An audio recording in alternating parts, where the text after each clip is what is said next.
Hi and welcome to this DCP Web Blender 2.8 Particle Effects tutorial. So in this tutorial we're going to create some text in Blender, and then when that text spins we're going to emit some particles, and those particles are going to bounce off of a floor surface. So we're going to try and do this in Blender using the latest version, Blender 2.8 Beta. So if you haven't used Blender 2.8 before, I'm going to put some beginner tutorials in the YouTube description, so check those, and I'll also put a video tutorial showing you how to install Blender 2.8 onto your computer as well.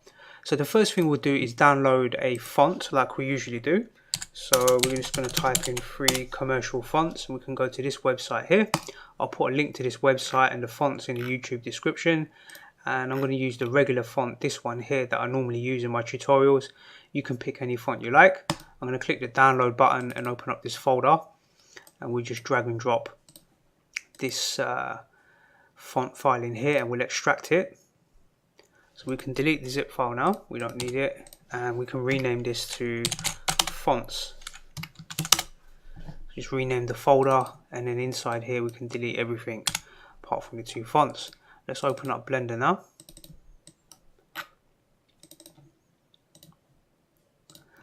And we'll just go to File, Save As like usual, and we'll save this as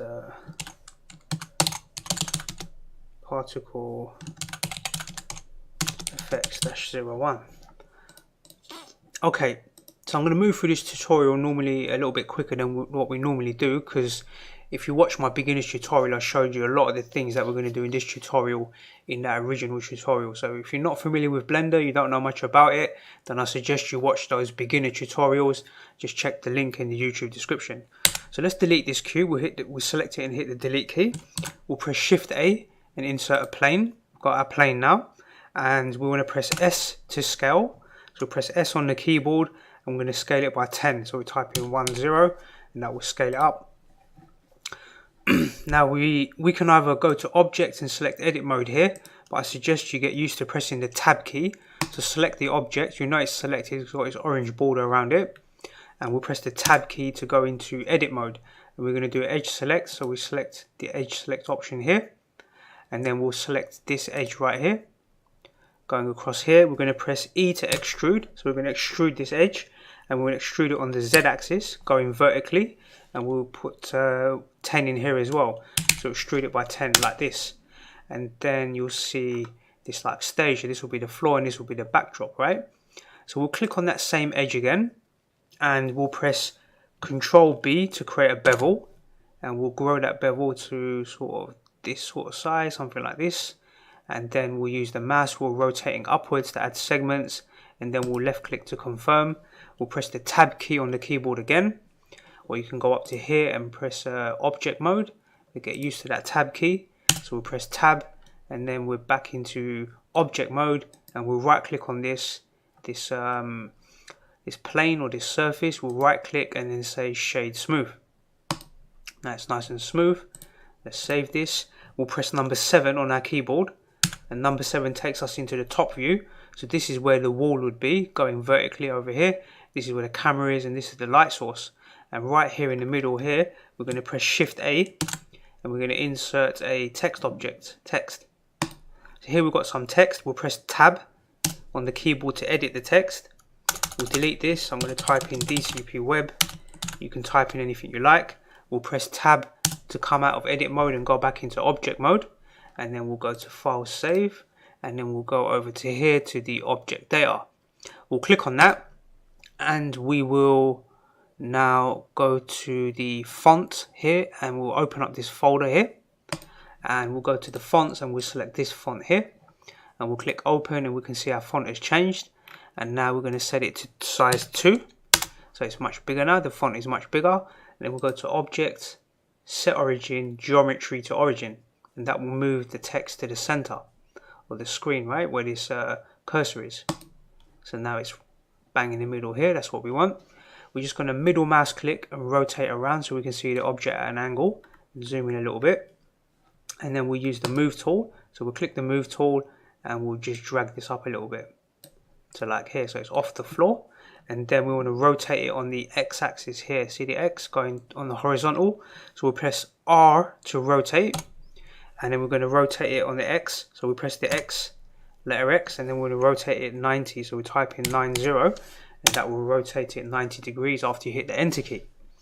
Now we just want to extrude this, so we'll go to the geometry here, and the extrusion here, we'll set it to 0.1 here, so the text is now thicker, and then the bevel we'll set it to 0.01, and the resolution we'll set to 1. So now we've got like a little beveled edge around the edge, and that will capture some light. The light will reflect off of that nicely. Okay, so that's the text done. Let's press Control S to save. Control S will save, and then we'll press number 7 again, and that takes us back into the top view. We can zoom out a little bit.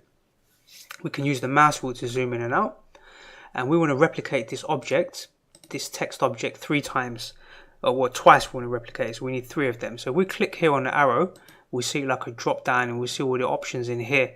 Well, these are not options, these are actually the objects on the scene. So we've got a camera. You can't really see the camera. The camera is here.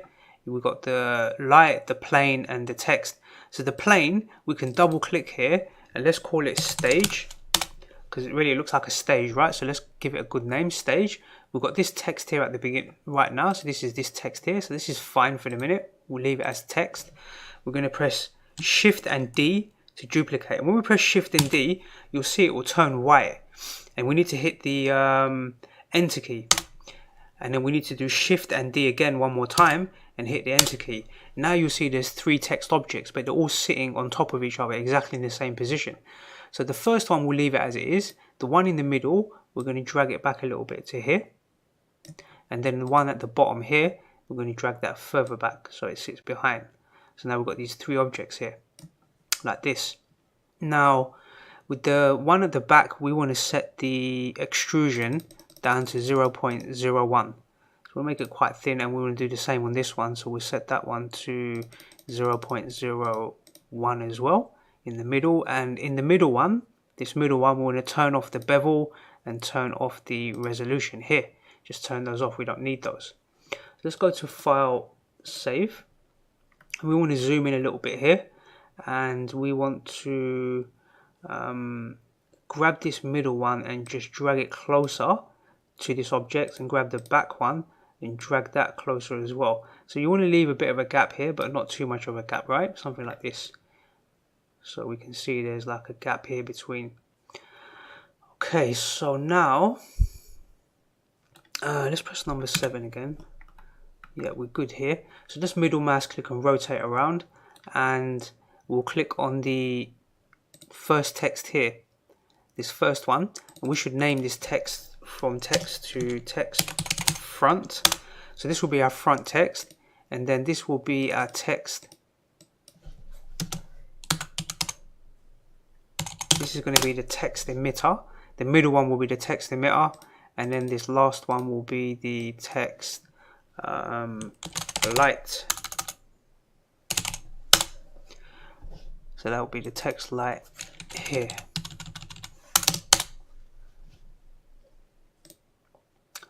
Okay, so the front one is selected. This is the front. We're going to go into the render view here. Click render view, and we'll press number 7, and we're going to click on this light source, and we're just going to drag it so that it's in front of the text here. Drag it like this, and then we'll just drag it down a little bit, yeah, something like this.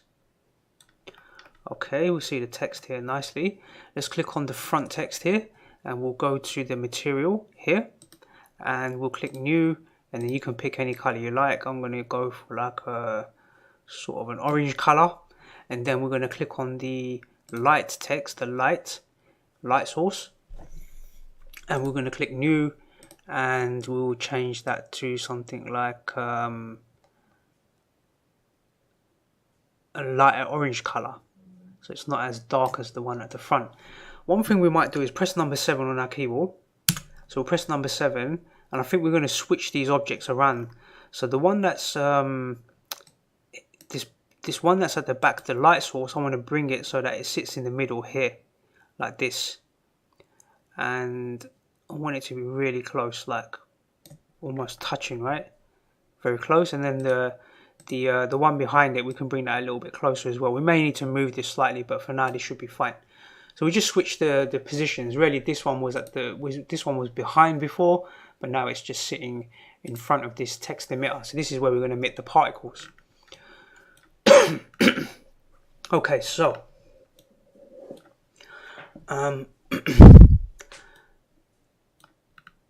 so let's just save this quickly. Save, and we're going to go to the text emitter here, and we need to convert this text emitter to a mesh object, because right now it can't emit any particles because it's a text object. So we need to convert it into a mesh object, so it's got a surface that can emit particles. Now to do that, if you notice down here that some of these options will change after we convert it. So we go to Objects, we go to Objects and Convert to Mesh here. And when we click this, we'll see some options changing. We've got the particle emitter now, particles. So we'll click on that, we'll click New, and we set the number to something like 400. And we'll click the play button. But before we click play, let's set this to around 120. So the end frame will be around 120 for now. We'll go to the first frame and click play, and we'll see these particles start to drop out here.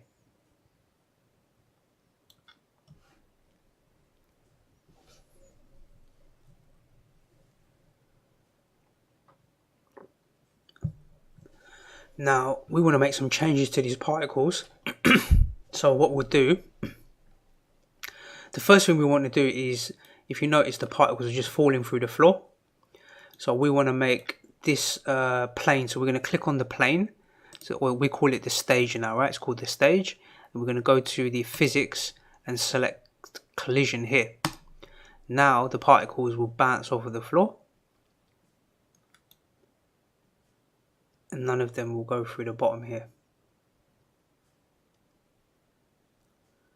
Okay. Now what we need to do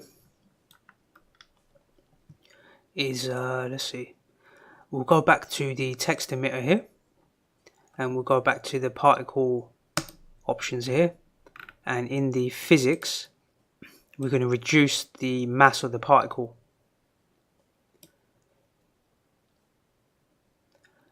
We're going to bring that down, and the Brownian, we're going to set that up. We're going to move that value up. We're going to set it to around, let's try around 2. Might be a little bit high.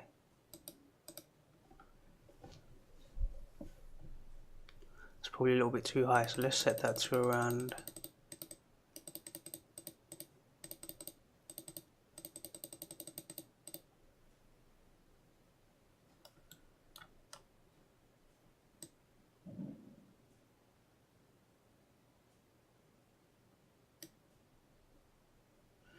yeah, that should be okay. Around 1 should be fine.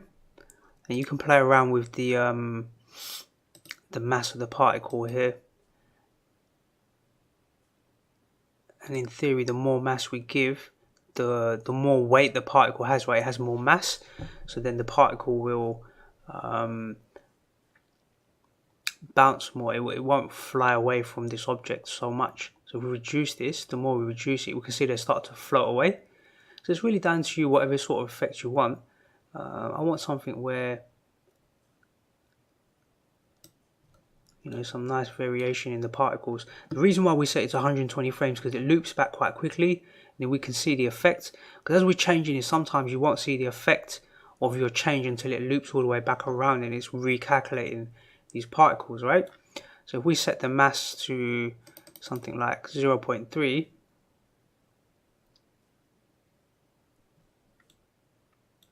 and then maybe we can increase the number of particles to around 800.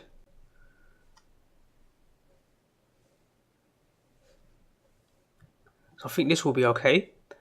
We'll leave the settings like this, and you can play around with this and experiment with it. We'll go through some more of these settings here and explain a few other ones as well. But for now, we're going to leave it like this. I think this will be fine. So let's go to File, Save, and if we pause this, let's say on this frame here for example, and we press F12 to render, probably what we should do is sort out the camera first. So we'll move our scene to roughly sort of this sort of view, and then we'll press Control Alt and then 0, and that will move the camera to our current view.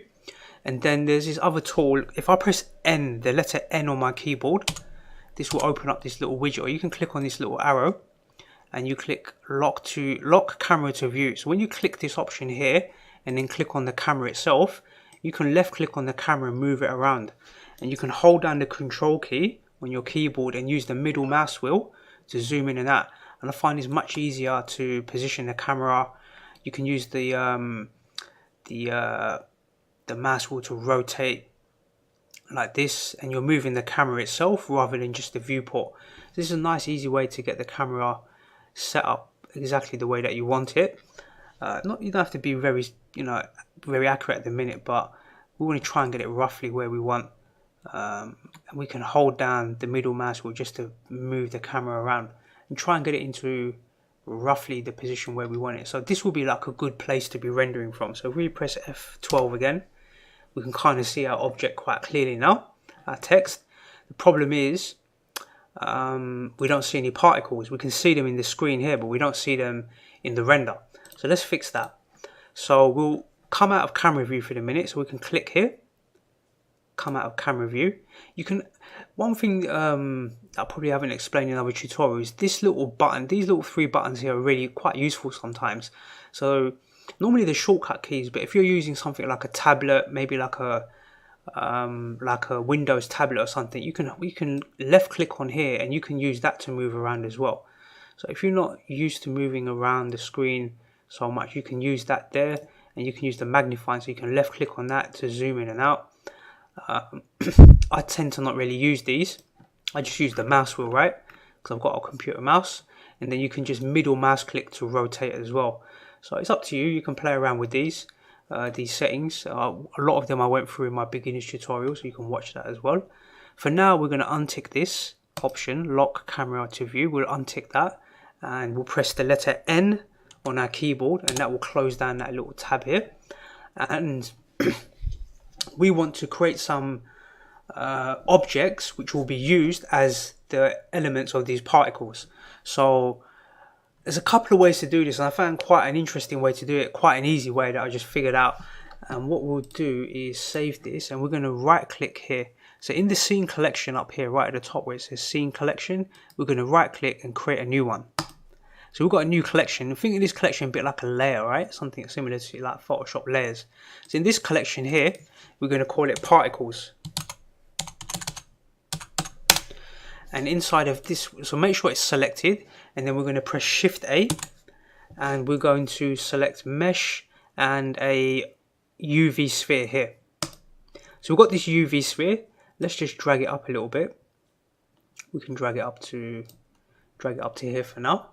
And we want to, I think it would probably be better to smooth shade this. So let's go to object, and we will do shade smooth, so it's nice and smooth.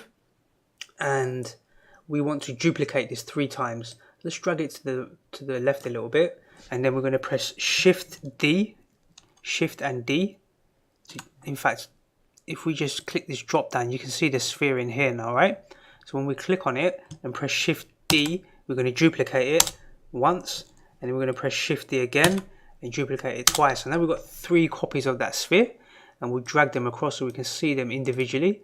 So there's 2, there's really another one here, right? Here. So now we can see all 3 spheres. We need to give these materials, right? So let's click on this first one, and yeah, let's click this top one here. Let's go to the material here. We'll click new, and the base color, you can pick whatever color you want. So I'm going to try and use some contrasting colors like yellow. We've got orange in the scene, or this text is orange. And what we'll do is click on this other object, and we'll click a new material for that one, and maybe we'll use something like blue. You can pick any colors you like, and then we'll click this 3rd sphere, and we'll change that to maybe like a pink, right? Something like these 3 different colors. Pick any colors you like.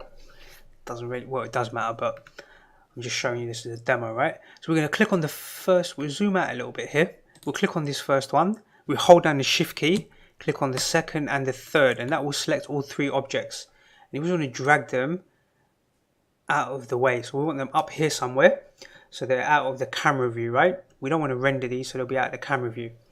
Now, if we zoom in a little bit and go back to the text emitter here, so we'll click on this text emitter and we'll click on the particle options here, and we will go to the render here, render.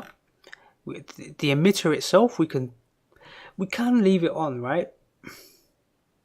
It's being emitted from the back here, but really we want to turn it off. So this is in the render view. So this is when we render this,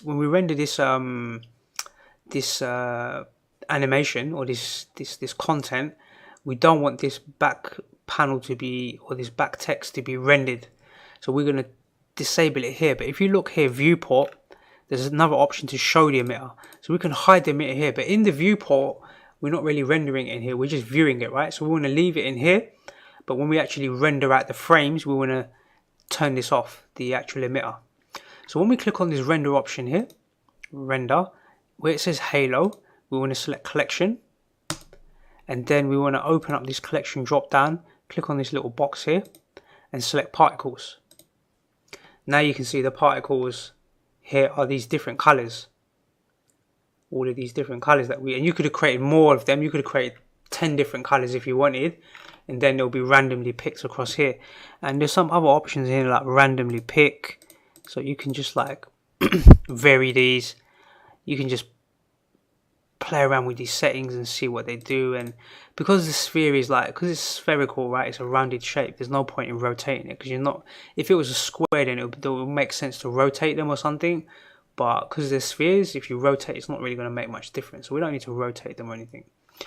Let's just go to File, Save, and we can click on the camera and go to the camera view, and then we can see what the camera sees now. And we'll go back to the first frame and click the play button. Now we can see these particles bouncing everywhere, right? So we need to increase our frames, and before we do that, we want to get rid of these like shadows here. We don't really want that because it's going to be way too busy. So we'll click on the where is it, the stage here, stage, and we'll go to the material here.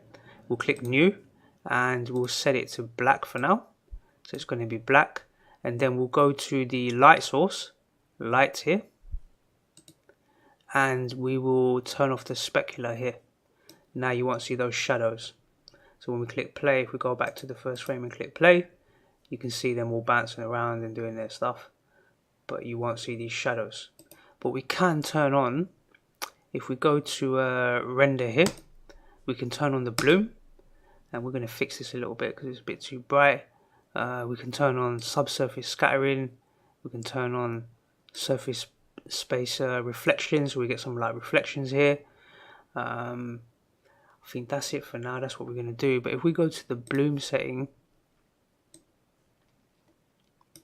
we can tone this down a little bit on the radius. It's a bit too much, right?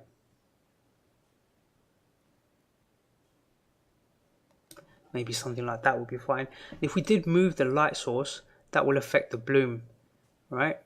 And this like shadow sort of thing down here, with this reflection. You can see the bloom is also affecting these particles as well, so those will glow as well. You can see some of the shadows, but they're not so apparent, but the reflections are. The reflections look good. So what we want to do is go to the world here. Let's click on world, and we'll set that to black as well, so now the whole scene is black. Let's have a quick look at this. Let's just check one thing. Let's go to the camera view, and let's just scrub through this, so we can right click on this timeline and move across it. That looks fine. Let's click on the plane, the stage itself, and zoom back a little bit. Let's just see, let's go to this view here. This is like the the look dev view, they call it. I just want to see roughly where my camera is. My camera is here, right?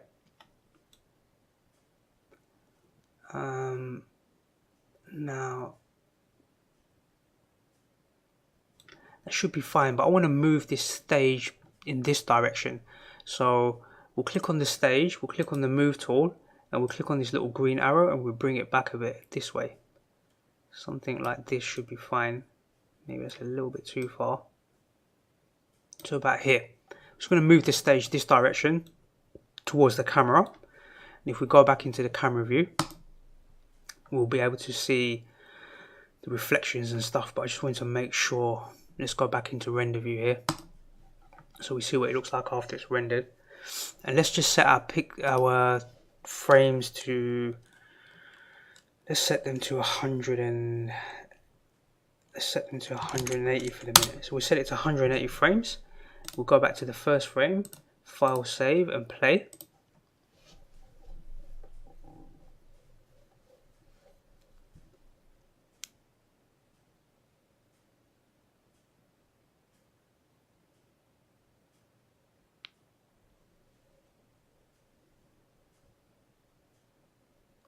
So we are getting these shadows going across the text. I'm not sure I really want that, to be honest.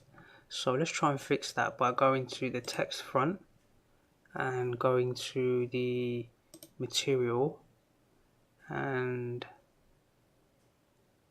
I think if we turn off specular here,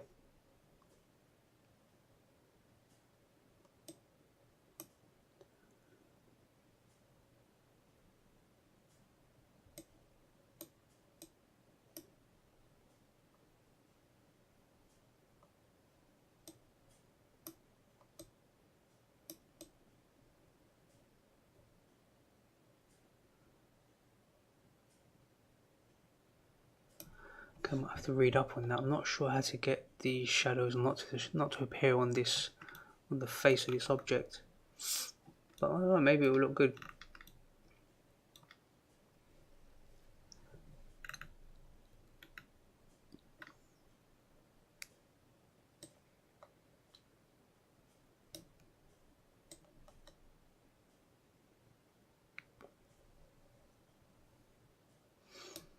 I'll have to do some research into that, and then maybe in a future tutorial I'll try and figure out. Let's set the roughness back to 0.5 where it was before. I think this was at 0.5 as well. I'll have to do some research and find out how to stop those shadows from appearing on the front of this text, but we'll leave it for now. We just assume it's fine. It doesn't look too bad anyway. Okay, so what we want to do now is pause this, go back to the first frame, and we're going to go and press number 7 on our keyboard. That takes us to this top view. Let's just go into the look dev view. Maybe we'll go into wireframe, might be a bit easier. What we should do really is go into the look dev view. Let's click this sphere and hold down the shift key to select all of them, right? So select all 3 of these, and let's just move them out of the way. Doesn't matter if we move them. We just want to get to these 3 objects and be able to animate them. So we're going to click on the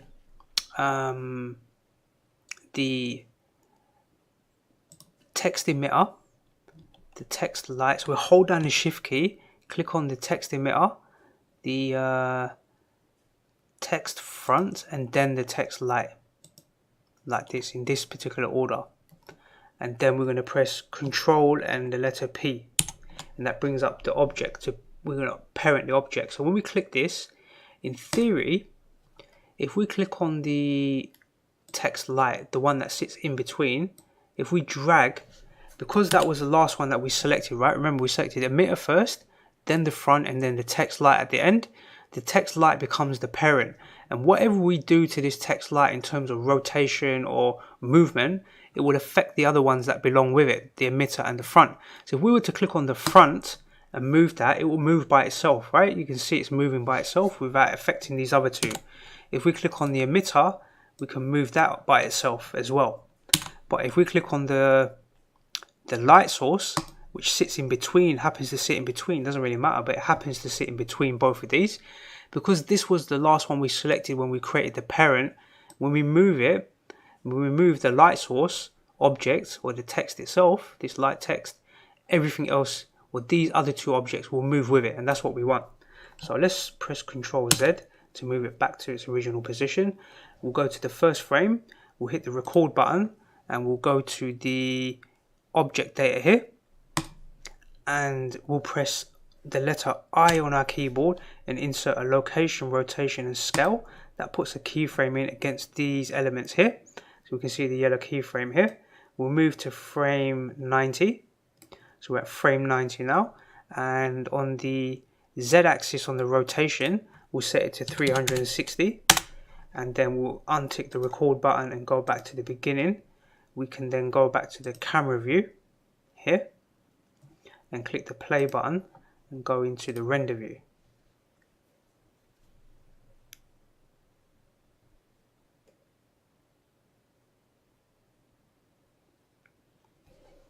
And for the minute, what we could do actually is go to the text emitter here, go to the particles, and in the viewport we could disable the emitter.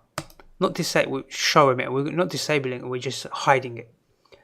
Because then we can see our orange text behind it as well. Because if we show it, the back of this text after it spins, you'll see it's going to be like this white color. That is just the default material for that that emitter.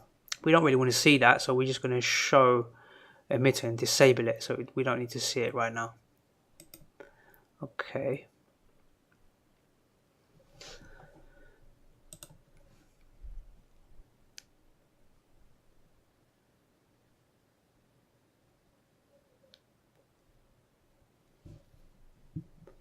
Okay, so what we're going to do is go to the text emitter here, go back to its options, and we want to, we don't want to keep generating these particles all the way up to frame 200, we don't want that.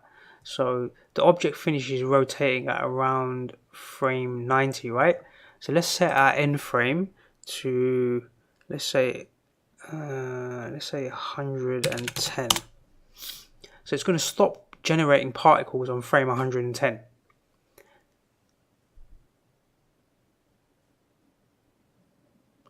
And that gives us just about enough time. Look, on frame 160, just over 160, that will be the last point that the last particle gets emitted. And this is how long the lifetime is, how long that particle lives for, right? So if we were to increase this to like a bigger number, then the particles will live a lot longer on the screen. But if we reduce it all the way down to something like 9, then when this loops back around, you'll see they won't live that long. Barely long. They won't even live long enough to bounce off of the floor. So this was originally set to 50. So we leave it at 50. There's enough time for them to bounce and do their little thing before they fade away. So it's up to you. You can play around with that.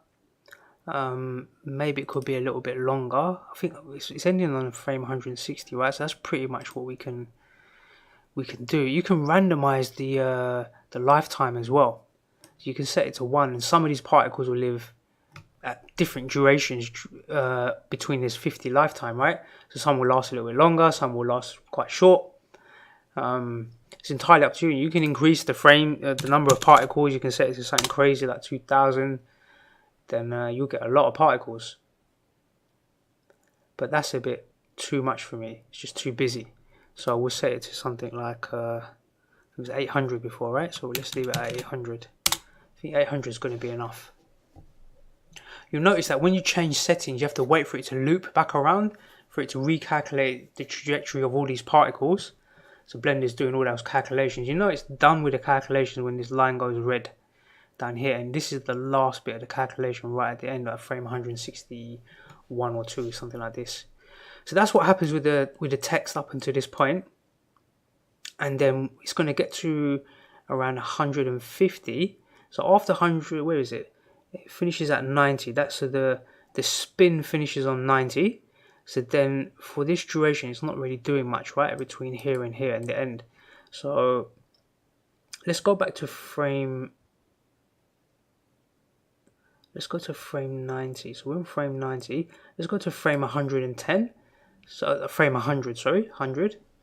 We'll hit the record button, and then we'll click on the, let's get this right, the text light. We have to animate the light one, right, because that moves everything with it. So we'll click that. And do we want to move the text or do we want to move the camera? I think it would be wiser for us to move the camera, right, not the text. So let's click on the camera here, and we're going to move the camera. So to do that, really we should go to the first frame and insert a location, rotation and scale here. Then go to frame 100, insert another I, so hit the letter I on your keyboard and insert another location, rotation and scale here. So between these points, the camera isn't doing anything, it's just going to be static. Then we can go to frame 110, insert another I frame, a keyframe, sorry, which will be a location, rotation and scale. And then from 110 to, let's say, 170, we insert another one here. So press the letter I, insert location, rotation and scale, and we're going to do a little bit of movement here, nothing major. So maybe we will move the camera up slightly, and then we can maybe bring it in slightly, the text.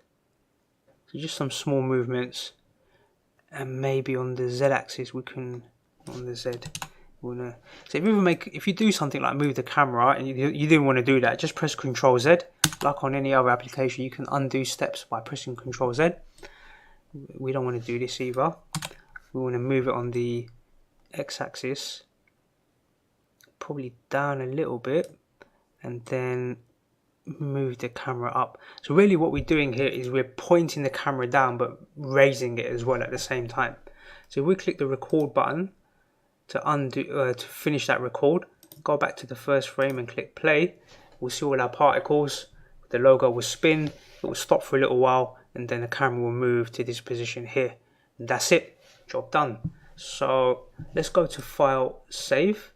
We'll go and pause this and go back to the first frame. We'll go to the particle emitter, which is the text emitter here, and we'll go to the particle options here.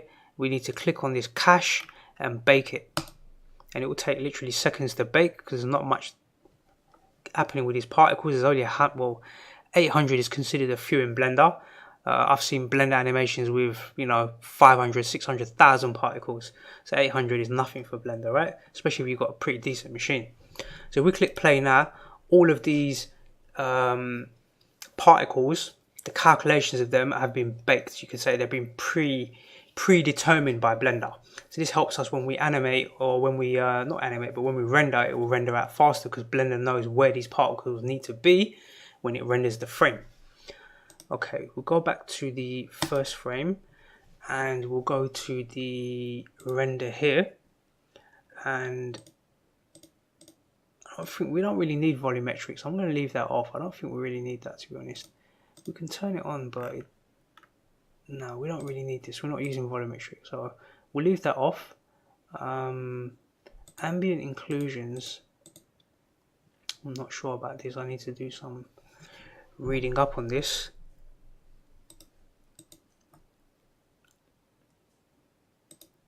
The screen reflection is good, and we leave on subsurface scattering. We'll just leave them on. Let's click on the camera. So this is what the camera is seeing. The rendered samples we can set to something like 120, and then the viewport, you can really leave this at 16, but if you increase this to something like 120 as well, inside this viewport you'll see that things start to smooth out. If you click the play button, it should in theory still play okay. It should be fine, but in the viewport we're showing the samples at 120 as well. That's pretty high. Normally you would set this to something like 60, maybe even less, just while you're working. And then if we go to a frame, so let's save this quickly, file save, and we'll scrub to maybe frame where we can see quite a few particles like this, frame 74. We'll press F12 and then we can see the particles, the light source and all that good stuff, and we can see the shadow, that effect, that reflection here.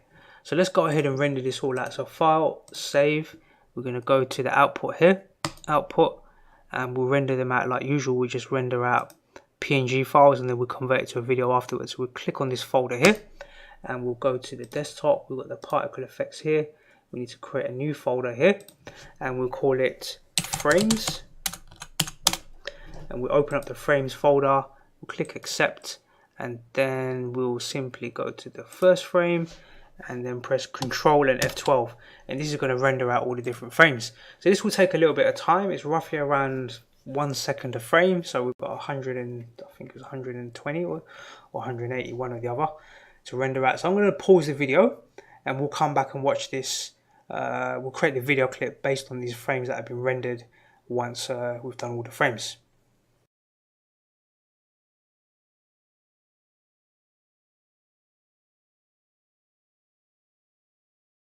Okay, so Blender's finished rendering out those frames, and we can close this and we'll just go to File, Save. And a couple of little notes before we render out the final video.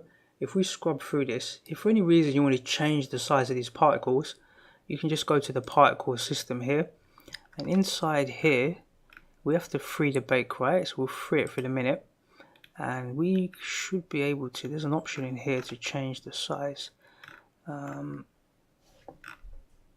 The scale here, so when we can change the scale, right? So we can make them quite big. It's a bit crazy like that, but they could have been big particles like this if you wanted them to be. You can make them really, really small. You can scale them right down to tiny particles, and you could set it to something like 9, so they're quite big. But then you could set the randomization, so some will be big and some will be small.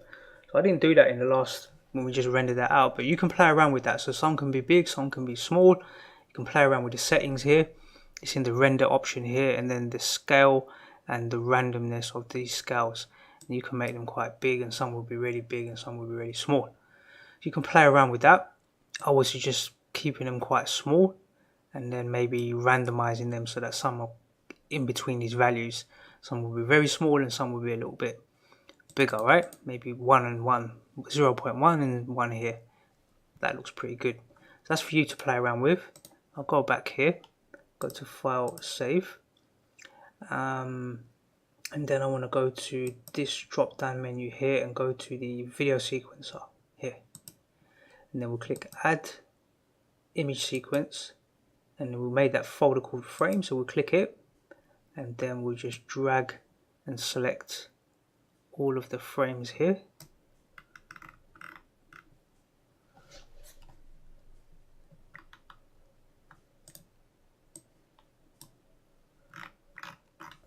So we select all of them like this, and then click Add Image Strip, and that should be all 180 frames. We can quickly check and go to the sequencer and preview, so we see the preview up here, and then we can just scrub through and we see our pixels, our particles are working, everything is good. We'll go back to the first frame. Let's just go to File, Save, and then we'll go to the output here, and this time we'll set it to 29.97 or 30 frames should be fine, 30 frames a second. We're going to save it into the same frames folder, but this time we'll set it as AVI RAW, and we'll select RGB here, and then we'll press Control and F12 again, and that will take each one of these frames that we rendered out and create a video sequence out of it.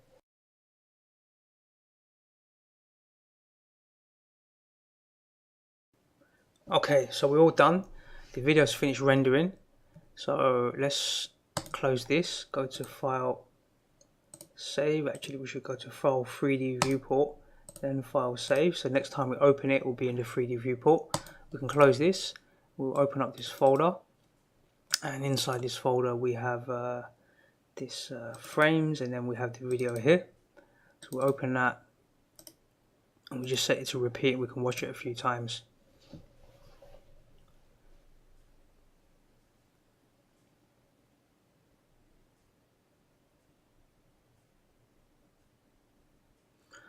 So that's about it. That's how we can go about generating these particles. It didn't have to be text. It could have been any type of object, with a mesh.